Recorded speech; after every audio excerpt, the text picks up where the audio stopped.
Michael, if they gave out an award for podcast honesty, I think we'd win it on that one. I am super excited to have my friend Bradley Tusk with us on the Invested podcast. Bradley and I have done a couple of podcasts together in the past. This is his first time on Invested. I hope you're going to enjoy it. I promise you it will be an interesting conversation. But instead of me introducing you, Bradley, why don't you introduce yourself? I'll, of course, feel free to fill in. Yeah, sure.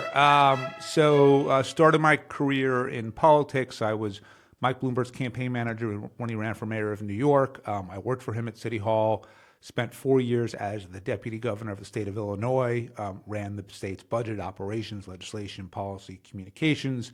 A couple of years in the U.S. Senate as the communications director to Chuck Schumer, who's now the Senate Majority Leader. Started my first company in 2010, political consulting firm that runs big campaigns. So imagine you're Walmart and you're trying to open up stores in 4 major U.S. cities, and you've got union issues and zoning issues and community issues. We figure all that stuff out. And pivoted to tech kind of by accident. I was sitting in a meeting in early 2011, and a friend of mine called and said, hey, there's a guy with a small transportation startup. He's having some regulatory problems. Would you mind talking to him?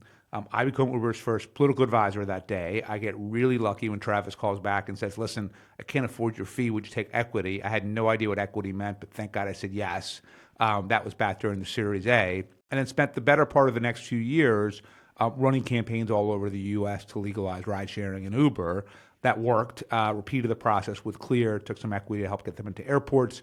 That worked, and then met my partner, Jordan Knopf, who you know, who was running Blackstone's internal venture fund at the time. And the question we started asking ourselves is, if you truly understand regulatory risk and you can do something about it, how much of a better investor would that make you? And we didn't know the answer, but we believed it was material enough to try. And raised our first fund in 2016, really small fund, $35 million, but put it to work right away and some things that worked out. So our first investment ever was FanDuel, and we ran all the campaigns to legalize fantasy sports betting. Our second investment was Lemonade, which we did with you, and then we helped them get their insurance licenses all over the U.S., and so on. We're now investing out of our third fund, raising our fourth, typically invest in seed and Series A. Check size is typically 1 to 7 million. And then separate from all of that, I teach the stuff at Columbia Business School. I host a podcast called Firewall that you've been on a bunch of times about tech and politics. I stupidly own a bookstore and podcast studio on the Lower East Side of Manhattan, so it's a great way to lose a lot of money. Out of my foundation, we fund and run the campaign on mobile voting to make it possible to vote in elections on your phone, and another one on universal school meals to make sure that every kid in America gets breakfast and lunch at school every day. And I write books. So I wrote a memoir a couple years ago called The Fixer, and a novel that came out, as you know, a couple of weeks ago, called Obvious in Hindsight, and then a third book coming out next year on mobile voting. So I actually want to dig into how we met, which was on Lemonade, but not dig into Lemonade specifically. But it was kind of the Bible of venture capital, never to invest in regulated industries. It's why, for example, healthcare venture investing struggled for a long time. You never want to touch anything that had any regulation. Your strategy obviously is the opposite. And anyone who's read The Fixer, which I have read and enjoyed, and even have my name mentioned in the back of it, will understand that you have a very different perspective on regulated industries. So if I'm making a venture investment, well, why should I venture into anything that is regulated? And has that changed, by the way, from 15 years ago to today? Yeah, I mean, I think the norms have changed a little bit, partly because I think of all of the tech fights, and then partly now that we've been around for a while, there's at least one fund that does this kind of stuff. But look, the vast majority, let's just use the U.S. as an example here, the vast majority of companies are regulated either directly or indirectly. If you touch a consumer in any way, ultimately you're going to face regulation in some form. And I think where a lot of startups get caught, unaware and get into trouble is you can have great engineering, you can have great product, you can have great marketing, you can have great everything. But if the other side can use politics and government to put you out of business and restrict your market share and stop your activities and everything else, it doesn't matter that you went to Stanford or that you were in Y Combinator or that, Benchmark or whoever invested in your Series A. Like, you're still not going to survive.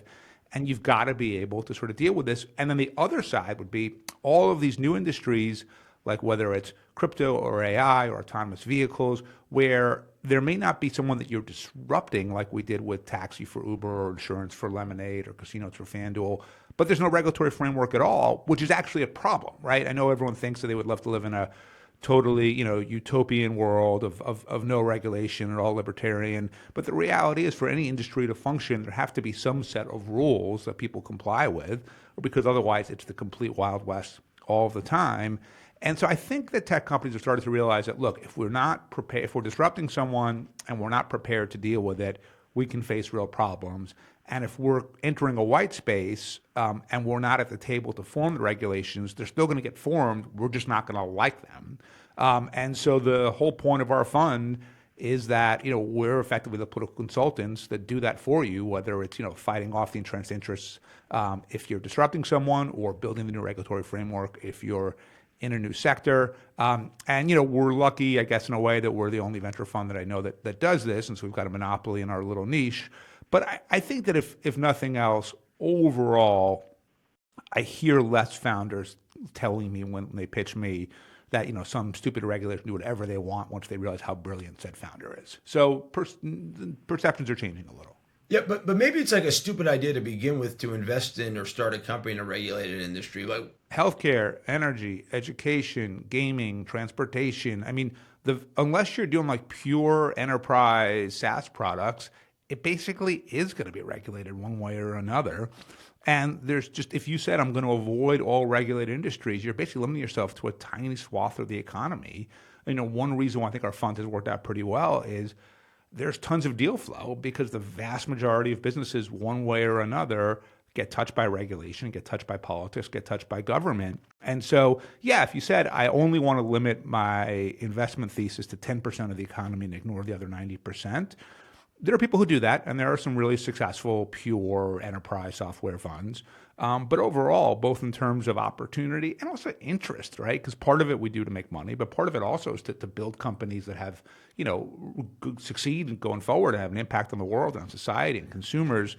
Those are going to be in regulated industries. And so to me, you would be crazy to avoid it. By the way, I'd frame your point a little differently, which is if we want to actually help out 90% of the population, we need innovation in regulated industries. And so you kind of unlock the ability to bring advanced technology and great user experiences to these industries that have been left behind in the Pony Express era.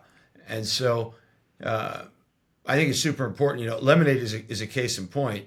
Instead of me telling this story, why don't you tell us? I mean, no one had gotten an insurance license in New York for forever before Lemonade. Yeah. So it was, and this is how we met, obviously. So my partner Jordan met Daniel Schreiber. Daniel was still is the founder and CEO of Lemonade. And Daniel has said to Jordan, like, we've been trying to get our insurance license from the New York Department of Financial Services, and our law firm is having a lot of trouble.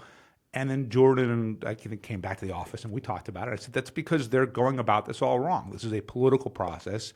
And because they're lawyers, they're approaching it from a totally bureaucratic way, and they're missing the point.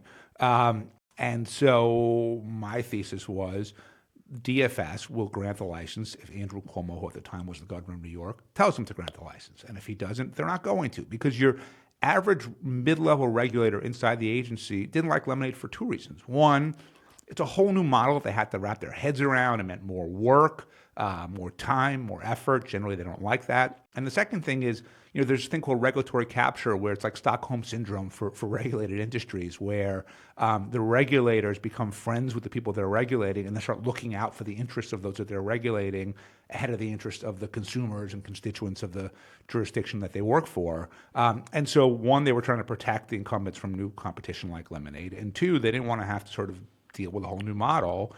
And eventually what ended up happening was, us calling Governor Cuomo's office and saying, listen, front page of the Wall Street Journal tomorrow is going to have one of two stories. New low-cost insurance startup launches in New York, offers, cheap insurance for New Yorkers, or because of Andrew Cuomo's corruption and bureaucracy, hot insurance startup moves to London. You guys pick. We're okay with either one. And we had our license 24 hours later. And I will say, when I look back at my career, one of the things that to me is a shining moment was successfully bullying Andrew Cuomo. By the way, Mark Suster told me to ask you. Said you did work together on Bird. It's like what makes you unafraid as a venture capitalist of, for lack of a better term, that rough and tumble world of politics and all these regulated industries that you think most VCs shy away from? Yeah, I mean, I think two things. One is keep in mind, we just like every VC, we don't do 99% of the deals that we see, right? And most of the time, it's because just the company's not going to be successful. But there are times where we like the TAM and the founder and the thesis, and then me and my team will conclude on the platform side, like, you know what, this just isn't going to work politically, and we're not going to put our money or our reputation behind something if we don't think we can get it done. But overall, I think the difference is, I grew up, like I said, in politics. That was the first half of my career, in campaigns. Like when I was deputy governor of Illinois, that's Chicago politics. Like there's nothing rougher than that, right? I got death threats. I used to have my apartment swept by state police for bugs. I testified in multiple corruption trials.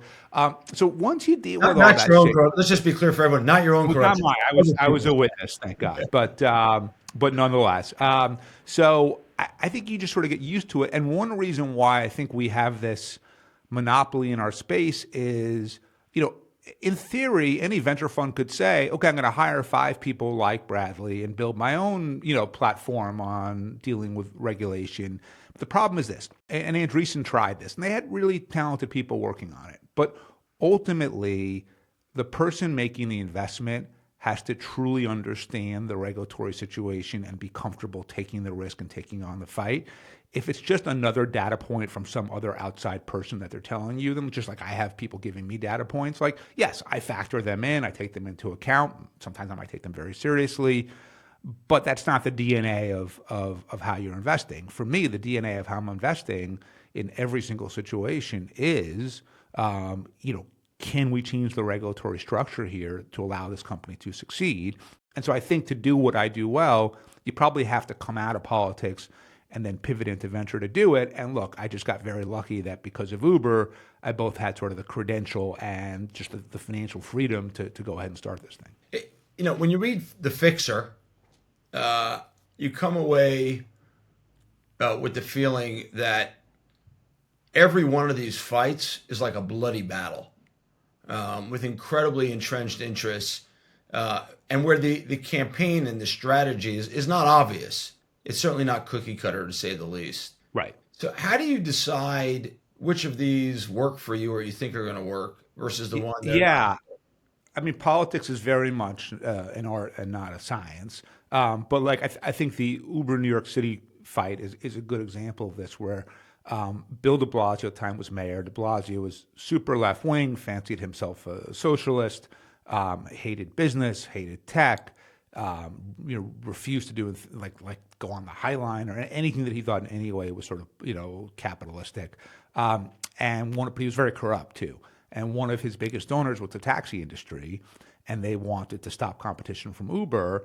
And so he proposed a ban on any new Uber licenses at all, which meant that the company would eventually sort of stagnate and go away in the New York market. And Travis, I remember I was sitting in the Dallas airport coming back from some meeting, and Travis calls me and says, "Did you see what happened?" And I had not. And I took a look at it. I called him back, and he said, "What do we do?" And I said, the problem is you got the mayor and the city council speaker both on the same side of this thing. That's the whole system. It's really tough to stop that once both of them want to achieve the same thing. And he's like, "Well, you got to figure it out." And then I'm on the plane coming back from Dallas, and it finally hits me somewhere like over the Ozarks or whatever that, like, you know what? The trick isn't the normal campaign about how like de Blasio is going to kill jobs and innovation and all the shit that people in tech like to say. It's to come at him from the left. You, de Blasio, by stopping Uber, are racist because black people in the city have a long history of having their hand up where an empty cab goes by and it just passes them right away. Or our drivers are immigrants from all over the world who you purport to care about and support, but yet this is how they're feeding their families and you're trying to take it away from them. And we came at them completely from the left, and that just totally, they didn't know what to do because it was so outside of the normal playbook. And we did that to the entire city government and put so much pressure on politicians. And one of the things that we did, which then led to the mobile voting work that I do now that you know about, is we mobilize our customers politically through the app. So we did this all throughout Uber's history, but specifically in this case, we created a mode, like UberX, Uber Black, de Blasio. And if you clicked on de Blasio, it said 25-minute wait time. Click here to tell your city council member to stop this bill. And like 100,000 people did it in the span of like a week or two. And that was so overwhelming to the politicians who normally just don't ever hear from their constituents about much, that the political math went from like, oh yeah, I'll do what the tax you guys want because they give me a campaign contribution every year, to like, shit, I'm not pissing off like 6,000 of my constituents. And so as a result, they told the speaker, we don't want this bill. And they ended up pulling the bill, and we won. And that's actually what led to the mobile voting project. So let me digress for a second here. But in U.S. politics, and people listening in Israel, sort of, if you wonder why is it so fucked up in the U.S., this is why, which is the only election that typically matters here is the primary, because we have this thing called gerrymandering, which every district is drawn to benefit one party or the other. So typically the general election is already a fait accompli. Whoever won, whether it's the Republican primary in a red state or the Democratic primary in a blue state, they're going to win the general election. And so therefore the whole contest is in the primary. Primary turnout in the U.S. is typically 10 to 15%. So who are they? They're typically the furthest left-wing voters or the furthest right-wing voters. And so what they're effectively saying to the politicians is, these are people who want moral purity, right? They think that the other party is the devil. They don't want to compromise. They don't want to get things done. They just want to feel righteous about themselves at all times. And so the incentive to politicians is, don't do anything to piss off the base, because if you do, you'll lose your next election. Like, so for example, there was a congressman from upstate New York, a Republican, named Chris Jacobs, and real Trumper, no one's definition of a liberal. But there was a mass shooting at a supermarket in Buffalo, which was right next to his district. 10 people died, and he was very emotional. And at a press conference said, we ought to think about maybe changing some of the laws to make it harder for people to get assault weapons. His career ended that day. They literally stripped, this was September, the next election was November, they stripped the line from him. He couldn't even run for re-election because he dared to say something that challenged the party orthodoxy. But imagine that if instead of Jacobs' primary being 12% turnout, we're just 36%, so still barely better than a third. If you just look at the polling among Republicans on assault weapons, he would have to be for some sort of assault weapon ban or regulation, because that's where the voters are. So the good news about politicians, at least in the U.S., believing in nothing, is they'll adapt to whatever they need to adapt to, but they're only going to adapt to whatever helps them win the next election. And to be clear, both parties are equally bad. I'm an independent at this point. I hate them both. But I think that the only way you're going to change this constant climate of dysfunction and polarization in U.S. politics is to radically increase primary turnout. And it doesn't matter sort of what the right thing is. Most people are not going to not take their kid to school on a Tuesday so they can vote in a state Senate primary. But if they could vote on their phone, all of them wouldn't do it, but more would. And how do I know this? Because that's what we did with Uber and with Bird, as you mentioned, and with Ease and with FanDuel and all these other portfolio companies that we've invested in. And if you change the underlying inputs, you'll change the underlying outputs. So we created the Mobile Voting Project in 2017 out of my foundation. Thanks to Uber, I've got a foundation. And we funded elections in 7 states, 21 jurisdictions, where people either deployed military or people with disabilities voted in real elections on their phones. It worked. Still got a lot of shit from the cybersecurity community, so I decided, you know what, I'm going to build my own mobile voting technology. So here we are, $10 million, and 3 years later. We're going to release it publicly in Q1 of next year. It will be free and open source. It's owned by my foundation, so it's not a for-profit business in any way. And I just want to make it possible for more people to vote, because it's the only way that you fix the underlying problems. And by the way, I think absent doing that, I don't think the U.S. is one country in 25 years. Yeah, by the way, I'm on record with a prediction that by 1850, some state will try to secede from the Union. I don't know what you think about that. Oh, I think you're being too generous. I think it's going to come much sooner than that. Interesting. So, you probably saw Bill Gurley's speech on regulatory capture and how that screws innovation and creates worse outcomes for health and other thing. And, Jordan, I don't know if your partner said, I should ask you whether or not there's any way actually to minimize or eliminate regulatory capture altogether, or is it just like a cost of doing business at this point? You got to fight it. No, I mean, the first thing is if we can change the underlying political structure a little bit. So, I mentioned sort of the far left and the far right having disproportionate power because they're the only ones who show up to vote in primaries. But the other group are special interests, right? And the special interests typically are not us. They're the taxi industry, the casino industry, the hotel industry, whatever industry you're trying to disrupt. they give out campaign contributions, they hire tons of lobbyists, and they are able to, especially in low turnout primaries, influence the election in ways that terrifies politicians. And as a result, politicians try to do what they're told to do by the special interests. So the first thing is, if you had significantly higher primary turnout, the power of special interests would be diluted significantly, and their ability to create regulatory capture and to screw over innovation would be significantly weakened. So that's number one. But then number two, and look, this is why my fund exists, is you can win these fights, right? We win the vast majority of them, but you got to go into it ready for it. You can't just, I think where maybe I differ a little bit with sort of Bill Gurley or Mark Andreessen or whatever it is, they feel very strongly that, the world should be libertarian and we should be techno-optimists and there shouldn't be all this regulatory capture. And that's great, and I don't disagree, but just saying here's how the world should be, is useless, right? Either the reality is you're in there changing it or you're not. And so on a day-to-day basis, that means when you build startups, building the regulatory and political framework to anticipate these fights, preempt them wherever you can, take them on, and win them.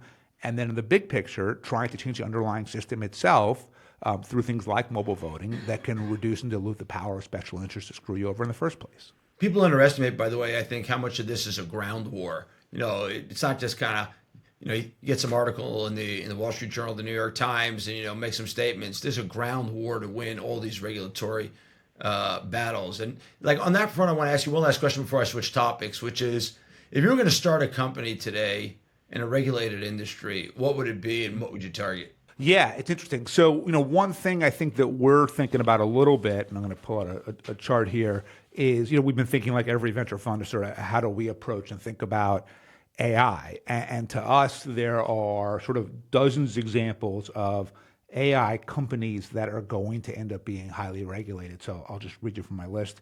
Healthcare, workflow agents, drug discovery, diagnosis and imaging, mental health, personalized medicine, clinical trials, public health.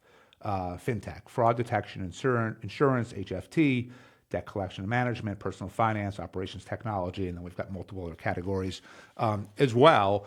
And so I think for us, it's really thinking about, okay, as things evolve and as new technology evolves, where is it going to run headlong into regulation? And where is it going to be that if startups are not properly prepared to deal with the regulatory implications of their work, they're not going to succeed? And for us, when we can find those companies at seed or Series A, and the founder sees the world the same way we do, and we can kind of get out ahead of this thing, that's when we can build multi-billion-dollar companies and deliver really good returns for our LPs. And how do you think AI lands in the what does the regulation look like? How does this land? Yeah, I mean, look, so the EU did act on this a couple of weeks ago, and I think that the system they put together is not bad in the sense of it's so early in AI that you don't know how to regulate it from a specific this symptom, this problem standpoint, because we don't really even know what it is yet, right? Other than ChatGPT and some other tools. So what the EU did that I think makes sense is they created risk categories, and they said, look, for AI companies working in the space where you can do cognitive behavioral manipulation or surveillance or whatever it is, they're going to be subject to more scrutiny than a company that's doing, menswear or whatever it is, right? And so we figure out where the risk is, and that's where the regulatory scrutiny applies. And what they're doing is they're doing kind of foundational regulation. So they're really regulating the large language models more so than the specific companies than using the application itself. I think that's the right structure, at least at this point in the game. But the EU and the US have been very different when it comes to tech regulation. And I think the US in many ways has been very deficient around it. We have yet to even really deal with the basic regulation of social media, right? So Section 230, which exempts all platforms from any liability, still is alive and well. There's no version of the GDPR sort of data or privacy protection for consumers and internet users in the U.S. Our antitrust laws are still very weak. And so eventually there will be AI regulation in the U.S., but we still haven't regulated Internet 2.0 yet. And so while there's a lot of politicians talking about AI because it gets them attention, I think actual regulation here is a while away. By the way, speaking of social media, what do you think should be done with TikTok? Ban it. I mean, not even a question. I was for banning TikTok long before October 7th. And there was a poll today in the New York Times that showed Trump beating Biden among young people. And I directly attribute that to TikTok, right? TikTok has been so blatantly pro-Hamas, pro-Palestinian, anti-Semitic, anti-Israeli, that it has wildly changed perceptions in a completely misguided way among American youth, and that has changed the political dynamic here meaningfully. And it's funny. A couple of years ago, when Trump started talking about it, and he was right at the time, but he never follows through on anything. It was, the argument was, why would we give the Chinese government the ability to manipulate our kids' minds by something they all have in their pocket already? And that's exactly what's happening. And we did nothing about it, and we're doing nothing about it. And this again gets back to sort of the mobile voting thing, which is we're so polarized that we can't function any longer, right? Forget about appropriating more aid to Israel, which Washington's now having to do through executive powers because he can't get Congress to act in any way.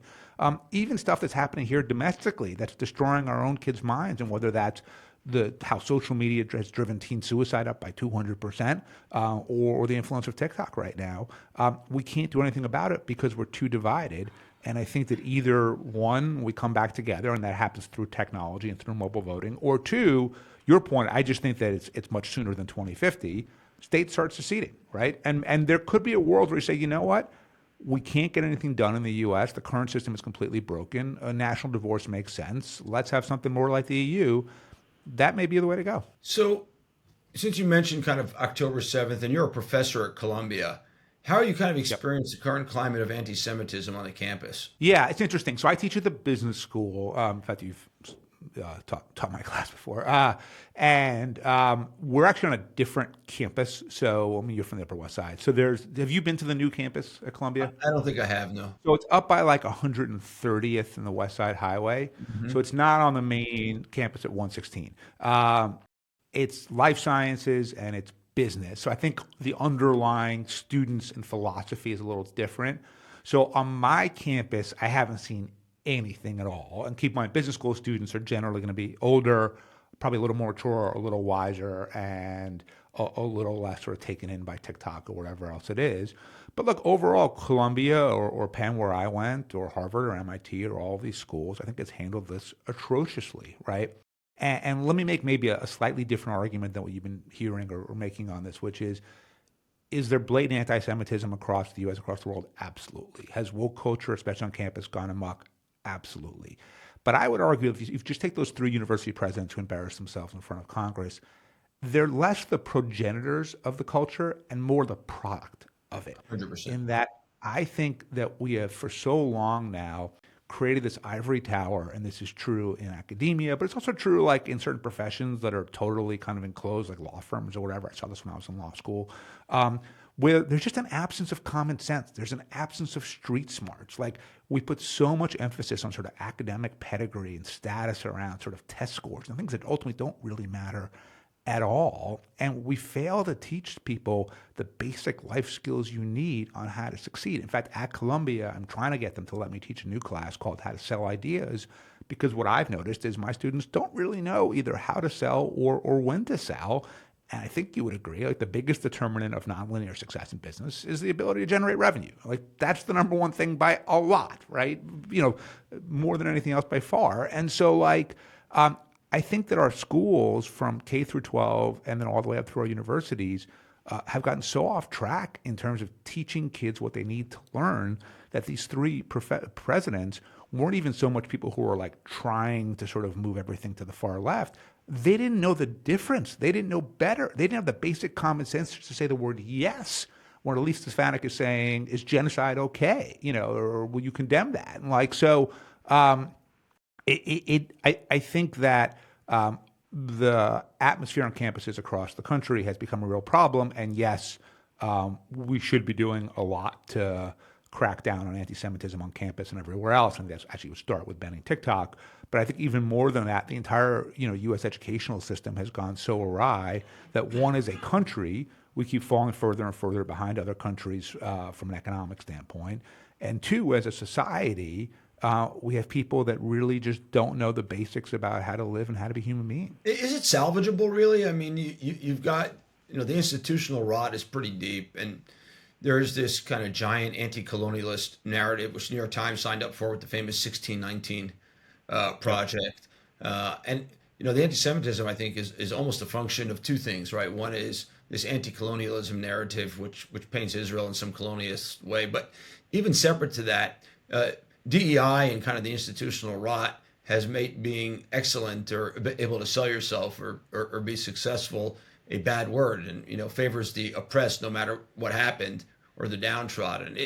Is that solvable even? Yeah, I mean, I think so, but it's a couple of things, right? So the first thing is ultimately the reason why this narrative has succeeded so much is because it has political power, not just residents within academia. And the reason it has political power again is because when the vast majority of Democratic primary votes are only cast by people who self-identify as socialists or radical left-wingers, then they're the ones who ultimately control the narrative, policy, everything else. And so when every Democratic politician is ready at the drop of the hat to accuse anyone on any campus of racism or anything else, then that's what produces this entire sentiment. So that's number one. Number two, and we can fix that, I think, through mobile voting and technology. Number two, I think that AI is potentially, at least at the K through 12 level, a solution to a lot of this in that right now, a teacher has to, and this is true anywhere, basically figure out of the 20, 25 kids I'm teaching, what's the connectivity between them and what's the lowest common denominator in which I can teach this subject, this concept. And the reality is everyone learns differently, right? Some people are visual learners, some people are learn through reading, some through writing, whatever it is. And I think the real potential that AI has in education is to figure out Michael learns differently than Bradley learns and develop tutorials and systems and everything that really work best for us individually. And then by doing that, you probably, start to weaken the influence of teachers a little bit. And I'd say at least here in New York City, that would be a good thing because the radicalism of a lot of our teachers, both at public schools and even sometimes the private schools that my kids go to, right, is really a problem. And I think the other thing is we really overrate at the sort of elite level of society here the value of education. And yes, I understand like a true premise of Judaism and the Jewish culture and people for 5,700 years has been education. But education in terms of understanding the world around you and having a brain is different than whether you went to Yale or Princeton or you got a 1580 on a test instead of a 1460 or whatever it is. And we so wildly overvalue this in that we're hiring for the wrong reasons and we're rewarding, incentivizing the wrong things. Like I have actually fired my last two HBS grads at the fund. They're very smart, but you know what? I'm not curing cancer. We're not doing quantum physics. Like every extra IQ point at my fund doesn't really matter. You have to be smart enough, but then there's all the other skills that come in. It's hustle, it's street smarts, it's integrity, it's work ethic, it's communication skills, it's character. And the truth is, what I found is oftentimes students from really elite schools are backwards on a lot of this because they're so coddled and they're told how special they are all the time that a lot of the shit work that you have to do in any industry to be successful, they don't want to do. And the truth is like, yeah, maybe they're like a few IQ points ahead of someone else, but like, so what? I'm not using those extra IQ points anyway. And so I think we also need a reevaluation in society of the value of a pedigreed education. And I would argue that, look, I've got a kid who's a senior in high school right now, so we are literally in the middle of the college process.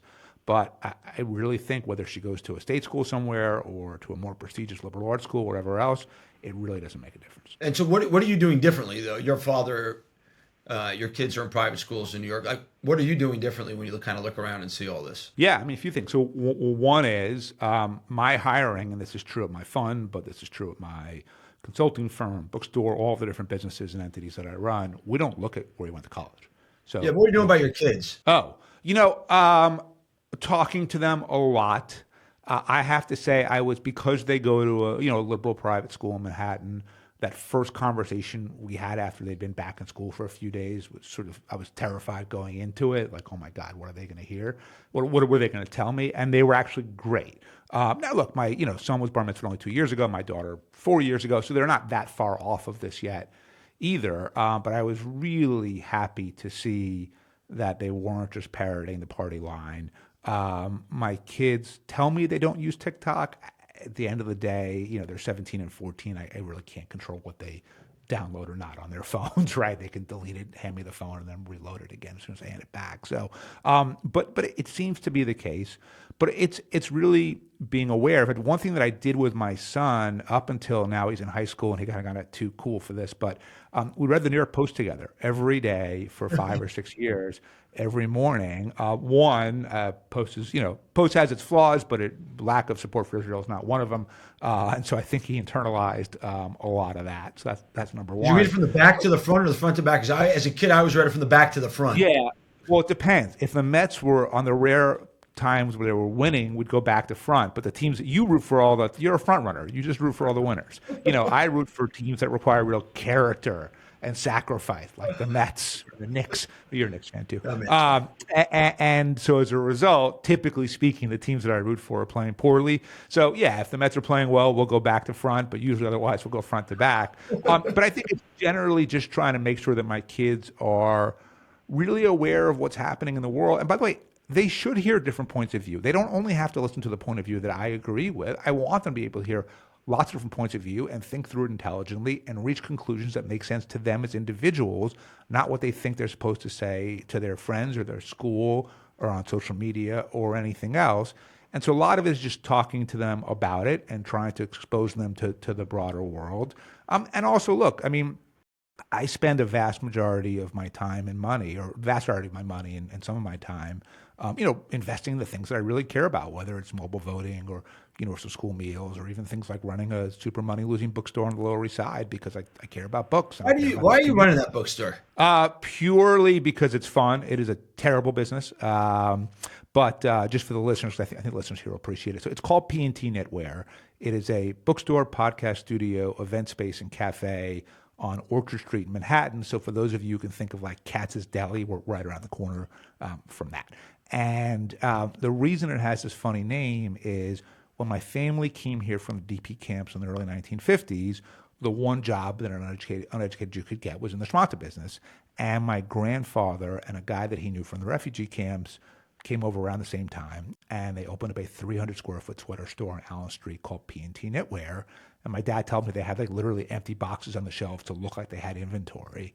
And they did okay. They didn't. It's not like all of a sudden they became like barons of industry. But they made it out, and I was able to sort of grow up nicely and get a good education and everything else.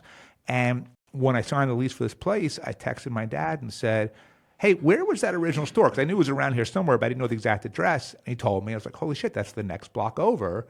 Remind me of the name." And he wrote back, "P&T Knitwear, but you can't name a bookstore P&T Knitwear." So the minute he told me I couldn't do it, that was absolutely happening. So, but what's cool about it is we found a photo of the original P&T Knitwear from the early 1950s, and one of the interior walls of our store is the big blown up photo of the original. And so, look. What are you trying to get from it? I turned 50 a couple months ago.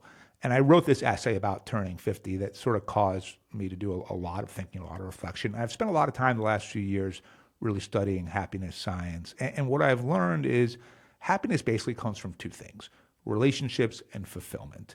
If there are people in your life who you care about and they care about you, and they're going to be there for you and you're there for them, and there are things that you do that bring you fulfillment, you are far more likely to be happy than if you're just checking boxes on buying stuff and achieving various status symbols. And look, you do the same thing that I do. Like I think both of us live really well, but neither of us live nearly as lavishly as we could because we take most of the money that we make and we reinvest it into causes and issues that we care about. But selfishly, it's not because we're better people. It's because we just get more out of it, right? Like the reality is, okay, so let's say I didn't have this bookstore, so maybe I would fly private instead of flying commercial, right? Okay, so how much satisfaction do I get out of that? Yeah, it's going through the TSA annoying a little bit, so I guess I would avoid the aggravation a little bit. But at the end of the day, as you know, like you get used to it pretty fast. And then that's it, right? Whereas here, I got a dozen people who, are making a living because of me. They get the same health care that people in my fund get. I have a space for the publishing industry and for the community that we let them use all the time for free. Our podcast studio is the only free podcast studio in New York. Anybody can just sign up for and use. And so I feel really good about, what we have here and what we're giving the community in New York City and honoring my family's legacy. And so I just think purely selfishly, I get more out of this than I would buying some extra thing, right? And it's purely, if you look at everything from an ROI standpoint, the ROI for me of a bookstore is a lot higher than the ROI of a private plane. And what's success on the bookstore? What does success look like? Oh, success would be to lose less money. Um, so look, I think we've built a really good store. There's some, I hadn't heard of it. I'm sure you haven't, like shopkeepers.com, which is apparently a prestigious website in that world that ranked us when we opened one of the top new 10 store openings in the world. We get great reviews. I help create this thing called the Gotham Book Prize. We run that out of here.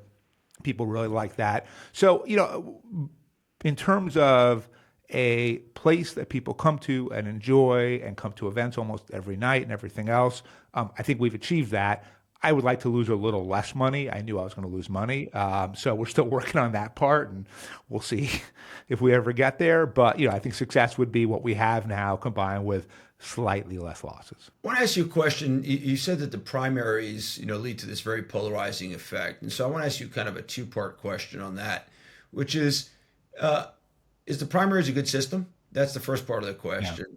It's a terrible system. You want to go back to the cigar chomping guys who put the lists together? No, I would just go back to pure open elections. So California does this now, where it's called top two, where everyone runs in one primary, and then the top two vote getters, and there could be two Republicans, two Democrats, one of each, whatever it is, are then competing in the general election. It's a much better system because it produces more moderation. And so I would do something like that. There's a version called Final Five that Alaska's doing that I think has worked pretty well. Nevada's about to adopt it. So no, I mean, I would, and again, sort of the mobile voting is literally the opposite of the cigar chomping guys from Tammany Hall in the back rooms. It's throwing this open to everyone and saying, look, we've all got a phone in our pockets at this point. Adult smartphone penetration in the U.S. is above 90%. Let's use it. And I think that if you had that, by definition, the will of the majority wins out, because if the majority of people are voting, then the politicians have to figure out what the majority of people want. And what do most people want? They want to get shit done, right? They want schools that work. They want a healthcare system that makes sense. They want to have some protection against climate change. They want jobs. They want to be safe from crime. The vast majority of people in this country want the same things. So take immigration as an example. 70% of this country would tell you we should neither deport everyone here who's here illegally, nor should we have open borders. The problem is that 70% doesn't vote in primaries. So the 15% of the left who want open borders all the time, they have a lot of influence. 15% of the right who say no immigrants ever, they have a lot of influence, even though 70% of the country actually agrees on the issue. Even abortion, 2/3 of the country, agrees on it. So the problem isn't finding consensus among the voters. The problem is getting those voters to participate in the electoral process so that politicians actually care what they think. So you just recently published a new book, a satiric novel called Obvious in Hindsight. Tell us about it. Yeah, so the book is about a campaign to legalize flying cars in New York, LA, and Austin. On one side is the flying car startup and their vicious political consultants, and the other side is Uber, the Audubon Society, the socialists, the trans unions, and the Russian mob. And it's satirical and it's ridiculous, but I think now that you've been behind the scenes of enough of these sort of tech regulatory fights, it's less ridiculous than you think. So what I'm trying to show in the book to the readers is, here's why people in politics, in tech, in VC, in media make the decisions they make. Here's how they think about it. Here's what matters to them. Because if you can understand that, then you could arguably do something about it. And so, yeah, the book's a little silly, although I will say the eVTOL industry, I don't know if you guys have any investments in that space or not, but we don't either. But it has really made a lot of progress from when I started writing it, which was this fantastical notion of flying cars like the Jetsons or whatever, to like now, like they're really, they're making it's moving forward. So it's actually pretty amazing. It's a fun book. It actually started off as a TV show. Do you know who Steven Soderbergh is? He's a movie director. Only because you told me who he was once. Right, Traffic and Ocean's 11 and Aaron Brockovich and all that stuff. He had read The Fixer and said to me, let's make a scripted TV show based on this. And that's what led to the whole story about the campaign to legalize flying cars. And then he and I worked on it, and our big pitch was to Apple TV on March 10th, 2020. Obviously, a little thing called COVID got in the way. That never happened. He moved on to other stuff. And I still really liked the characters I'd created and the concept. And so I turned it into a novel, which came out in November. And the cool thing is now Steve and I are back at it and trying to turn it into a TV show again. Oh, that'd be fun. Yeah. I think the odds of a concept going all the way through to a show that we're watching on Netflix is about the same as a seed stage company pitching your fund and then actually IPOing. So pretty low. But, I've got one of the, best directors in the world, involved in the project. So that may help a little bit. So I want to go to a rapid fire set of questions. Sure.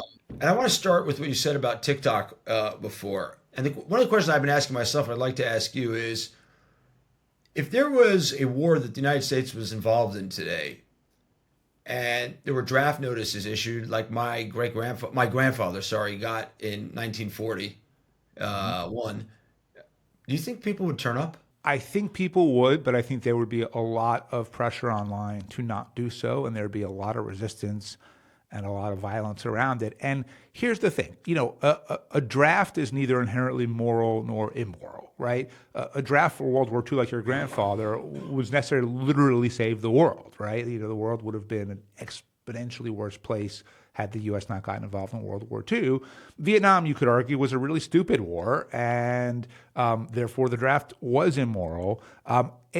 My fear would be that TikTok and social media would just sort of equate draft and war with bad. And the reality is, no one wants to be at war. But if you're at the point where you're at war, and in World War II we were because we were attacked at Pearl Harbor and we saw the way that Hitler was succeeding and we had to get involved, and Roosevelt knew that, then, it should be based on the situation, the context that you're in, not these sort of naive, totally, baseless narratives that you see online. And so, look, one of the failures we talked earlier that the U.S. has had in regulating social media is not just things like, leading to huge instances of teenage depression and girls cutting themselves and eating disorders and things like that, but we've lost control of basic society, right? And when you allow the platforms to publish whatever they want with no ramifications, when you allow TikTok to operate and have the Chinese government manipulate the algorithms and therefore the minds of our kids, this is exactly what happened. So, you're putting in a doomsday scenario, but it's not that crazy, to be honest. And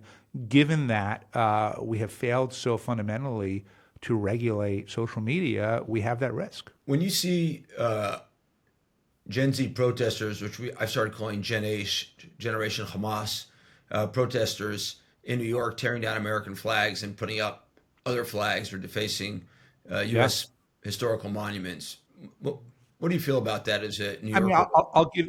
Terrible, and I'll give you two close to home examples. One is, there's posters all over New York City about the people who were kidnapped in Israel, the hostages that Hamas are holding, and people tear them down, right? And on my block in Soho, I came home on a Friday, and there was a bunch of posters. Great. And then about 24 hours later, my son and I were walking down the street, and he had noticed them separately, and most of them were gone. And his reaction, which I thought wasn't a terrible idea, was they ought to put razor blades in those posters so that people don't tear them down, which I was kind of proud of him for suggesting that. Or my partner Jordan, who we mentioned, Jordan lives on Astor Place, and he sent me a video that he took from out his window of a pro-Palestinian rally. And here was the thing that blew me. I guess I was just being naive, but there were people flying Iranian flags. Yeah. Right? So not even the Palestinian flag, but literally a country that oppresses everyone. The same people who are so woke and so liberal and so progressive. Iran doesn't allow people to be gay. They don't give women any rights. Other than the mullahs, no one has any rights in Iran. It is a terrorist dictatorship that tortures people. And here they are flying their fucking flags because they're so clueless and so manipulated. And so, it is hurtful to me, obviously, but to more, it just speaks of we are facing this breakdown in society where if we can't get our ability to govern back together, this is what we get. And that's why eventually we're not going to be one country. How do we restore patriotism in this era of social media? Because that ties the two questions together. Yeah. The first thing is I think you have to significantly limit social media, right? And so, right now, just take where, Trump, I would argue, damaged the fabric of our democracy when he lost the election in 2020 and kept arguing that he won anyway. And one of the things that he and his minions said was that Dominion, which is a voting machine company, fixed the elections in favor of Biden. And Fox News really peddled this argument.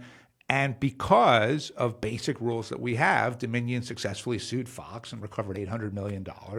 And as a result, it's much less likely that any media outlet sort of makes baseless claims like that again. But Twitter and Instagram and Facebook and all these other platforms that repeated the same exact claims were completely got away scot-free because they are immune to any liability from any content posted by their users. And so I think the first thing you got to do is revoke that liability and say that, hey, Meta, if you are posting content that is, unquestionably untrue or defamatory or is directly anti-American, causing, young people to hurt themselves, or, anti-American is sort of a debatable concept, right? But I think at least if it is, AI generated content that is clearly false or terrorist propaganda, then I think that there was a family that sued, I think it was Google and Twitter, because their child did joined ISIS based on being recruited online, an American. And they lost in the Supreme Court because of this law, Section 230, which the court said protected the platforms. But even then, it managed to get up to the Supreme Court. So clearly, in a case where you saw terrorist recruiting happening on social media, which happens all the time, if Section 230 hadn't been in effect, that wouldn't have been allowed. Tell me something. What makes you human? I am so exceptionally flawed in so many ways, man. The older I get, the more I realize that, being human is not about achieving as much as possible. It's not about having some image of perfection. It's not about checking boxes.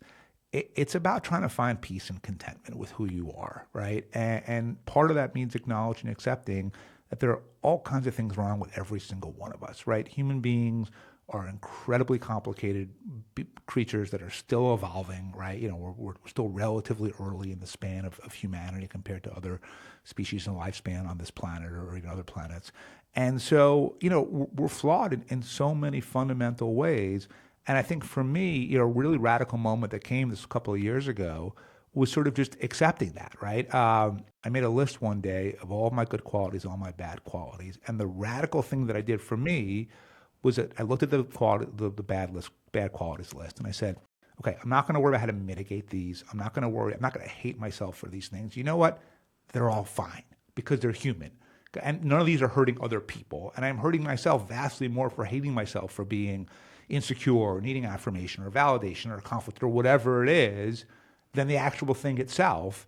And so I think by acknowledging that frailty and all of those flaws, it has made me much better able to accept myself, and that has brought a lot more peace and contentment. When they write your biography in 100 years, it won't be called The Fixer because that title's been taken. Yeah. What should it be called? I mean, right now, I kind of think that the work that I do is disrupting stuff, right? Whether it's my portfolio companies disrupting entrenched interests, or I'm trying to disrupt democracy through mobile voting, or everything else that I do. And so, at the moment, I would say that if you took the majority of stuff, whether it's in politics, in tech and in venture, philanthropy, ideas, everything else, the goal is to sort of question and disrupt the system and build a better one in its place.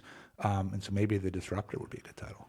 That caused me to ask you one last question, which is, if you were to look at October 7th, question one would be, do you think it's actually a turning point in the Western world generally, or just for Israel? Or do you think nothing's going to change? And if you had to paint a different vision of the future based on what seems to be going on globally, right? You have the global radical jihad rearing its ugly head. You have a rise of anti-Semitism going on globally. You have the college campus fiascos going on and the lack of leadership there.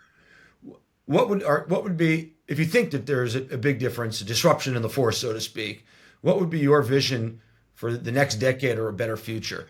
So I'm going to give you the opposite of the answer that you want, I think, because my answer would be totally depressing, which is, yes, all of that is true.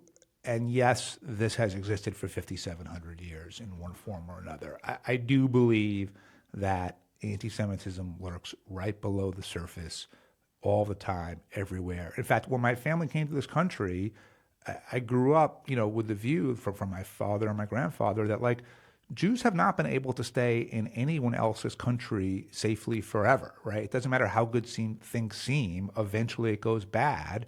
And one of the reasons why Israel has always mattered to me so much is it's not just a theory or a concept. Like, I think that I or my kids or my grandkids will probably need to live there to be safe at some point. And therefore, like, it has to exist and it has to be sovereign and it has to be safe in order for that to happen, right? And when you look at how easy it's been for anti-Semitism to bubble to the surface, both from the far left, far right, everywhere else, it's a combination of people kind of doing things like manipulating TikTok algorithms. But I think also, and I'm sure this is now going to get me in trouble for saying this, but like, Jews have really succeeded throughout society and throughout history, and in this country especially. And I know that there are people on the far left and the far right that therefore like to have these conspiracies about how the Jews control media or Hollywood or Wall Street or Washington or whatever it is. But I think fundamentally, what we know about human nature is that people really don't like feeling inadequate compared to others. And when they do, there's one of two options. You can either improve yourself and compete and win, or you can cast aspersions on the others and just blame it on unfairness and whatever else you want instead. And most people pick the lazy route, which is the latter route. And because Jews have disproportionately succeeded in this country and obviously in Israel and other countries around the world, there's a tremendous amount of jealousy and resentment, and it bubbles to the surface the minute the opportunity is there to do so. Bradley, thank you for doing this. Thank you for your candor as always. Thank you for the hard work you're doing to disrupt democracy and make it less polarized. And you can learn more about Bradley Tusk on LinkedIn at Bradley Tusk, BradleyTusk. And his book, Obvious in Hindsight, is available on Amazon. I highly recommend that you read it. And I also highly recommend that you read The Fixer. It was an incredible read for me, and I even knew a fair amount about it beforehand. And I really You were involved in some of it, yeah. I was involved in some of it, yeah. It was an incredible read. Bradley, thank you so much. And if I can make one suggestion too, if you think about something for the kids for next year that's a little different, you want to give them kind of rough and tumble of life and, let them succeed on, send them to Israel for a gap year. Yeah, you're right. We've suggested to my daughter doing a gap year, and she's been pretty opposed so far, but we're fine. She finds out about one of her schools tonight, so I think we'll have a better sense of where things are going in about 12 hours. Awesome. Good luck. Right. Thank you. Thank you. See you, Michael. See you soon.